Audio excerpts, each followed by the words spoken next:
प्रधानमंत्री नरेंद्र मोदी की पत्नी यशोदा बेन मोदी आगरा पहुंची। यहां उन्होंने बालाजी महाराज के दर्शन किए और इसके बाद यशोदा बेन शहर के दयालबाग टैगोर नगर में रहने वाली बीजेपी की नेता मंजू सिंह राठौर के आवास पर भी गईं। करीब 1 घंटे तक आगरा में रहने के बाद वो रवाना हो गई और इस दौरान यशोदा बेन ने मीडिया से दूरी बनाई रखी। प्रधानमंत्री की पत्नी की सुरक्षा को लेकर स्थानीय प्रशासन के अधिकारी मुस्तैद रहे। यशोदा बेन ने हालांकि मंदिर में दर्शन के अलावा किसी कार्यक्रम में हिस्सा नहीं लिया था।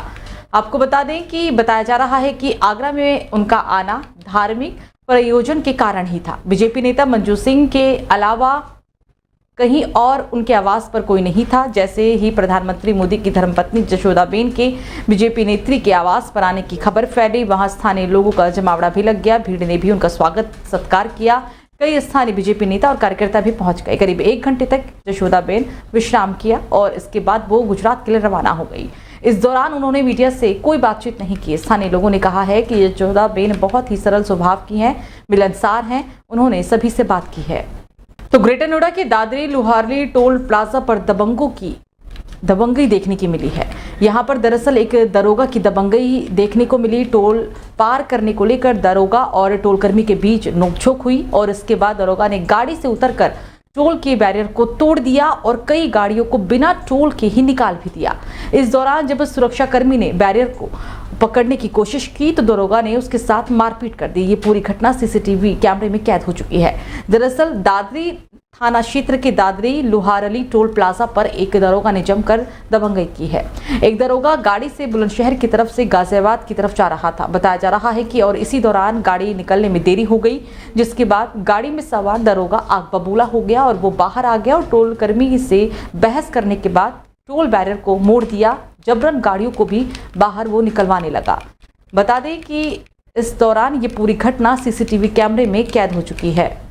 तो नोएडा में आम आदमी पार्टी की प्रदेश कार्यकारिणी की एक बैठक राज्यसभा सांसद संजय सिंह की अध्यक्षता में हुई है। बैठक में साल 2027 में उत्तर प्रदेश में होने वाले विधानसभा चुनाव की तैयारी के संबंध में चर्चा की गई। बैठक में हालांकि संगठन को मजबूत करने 14 जुलाई को यानी कि आज लखनऊ में कार्यकर्ता सम्मेलन, हर जिले में सांसद के साथ कार्यकर्ताओं की बैठक सहित प्रदेश में व्याप्त समस्याओं पर विचार विमर्श किया गया। प्रदेश कार्यकारिणी की बैठक के बाद सेक्टर 11 स्थित एक होटल में पत्रकारों से बातचीत करते हुए राज्यसभा सांसद संजय कुमार ने कहा कि उत्तर प्रदेश में हमारी पार्टी आगामी विधानसभा चुनाव लड़ने की तैयारी कर रही है और इस संबंध में कार्यकर्ताओं को निर्देश भी दिए गए हैं। एक प्रश्न के जवाब में संजय सिंह ने कहा कि भारत की सेना में अग्निवीर के जरिए ठेके पर जवान भर्ती किए गए हैं और इसके बाद अब उत्तर प्रदेश में भी पुलिस की भर्ती ठेके पर ही होने जा रही है। ये देश और उत्तर प्रदेश की सुरक्षा के साथ एक मजाक है। यूपी में इससे पहले हालांकि पुलिस भर्ती पेपर लीक से 60 लाख बच्चों का भविष्य भी बर्बाद हुआ है। अभी इसकी जांच चल रही थी कि अब ठेके पर पुलिस की भर्ती भी होने वाली है। जो पानी हरियाणा से, जहां भाजपा शासित राज्य है, हरियाणा से जो पानी बीजेपी सरकार से हमें मिलना चाहिए नहीं मिल रहा है और वो ऑन रिकॉर्ड चीज है, कोई झूठी बात नहीं है। तो उस पानी को दिलाने में बीजेपी के सांसदों को हमारी मदद करनी चाहिए।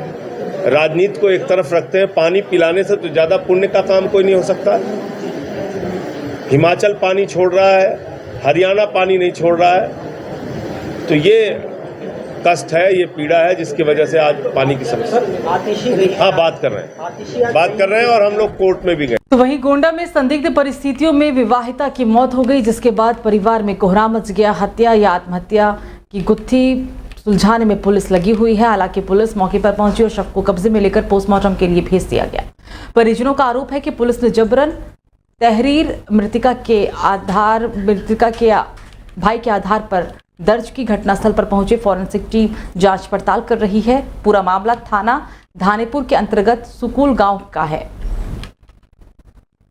कल जब मैं अपने घर था तो मेरी बहन जो है मधु मिश्रा जिसका नाम है, उसको कल वहाँ से फ़ोन आया। उनकी ननद ने फ़ोन किया, हमारी बहन की ननद ने फ़ोन किया, जो कि सोनम मिश्रा नाम है जिनका।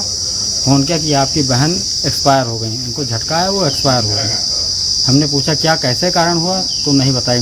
घर जाकर जब देखा तो हमारी बहन की शरीर पर बहुत चोटों के, पूरे शरीर पर चोटों के निशान थे। जो आँख है उसमें डार्क सर्कल था पूरा, और पूरे शरीर की जाँच हुई तो उसमें दिखाया गया वीडियोग्राफी में, पूरे शरीर पर नीले निशान थे पूरे। तो कासगंज में नवविवाहिता ने जहर खाकर आत्महत्या कर ली। दरअसल परिजनों ने ससुरालजनों पर हत्या का आरोप लगाया है। बताया जा रहा है कि 10 महीने पहले विवाहिता की शादी हुई थी। ससुरालजन लगातार उसे प्रताड़ित कर रहे थे।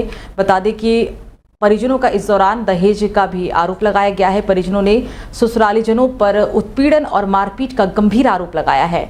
घटना की सूचना मिलने के बाद फॉरेंसिक की टीम मौके पर पहुंची। साक्ष्य जुटाए गए। मजिस्ट्रेट और पुलिस पर जांच पड़ताल कर शव को पोस्टमार्टम के लिए भेज दिया गया। कोतवाली सोरो के गांव दातलाना का ये पूरा मामला बताया जा रहा है।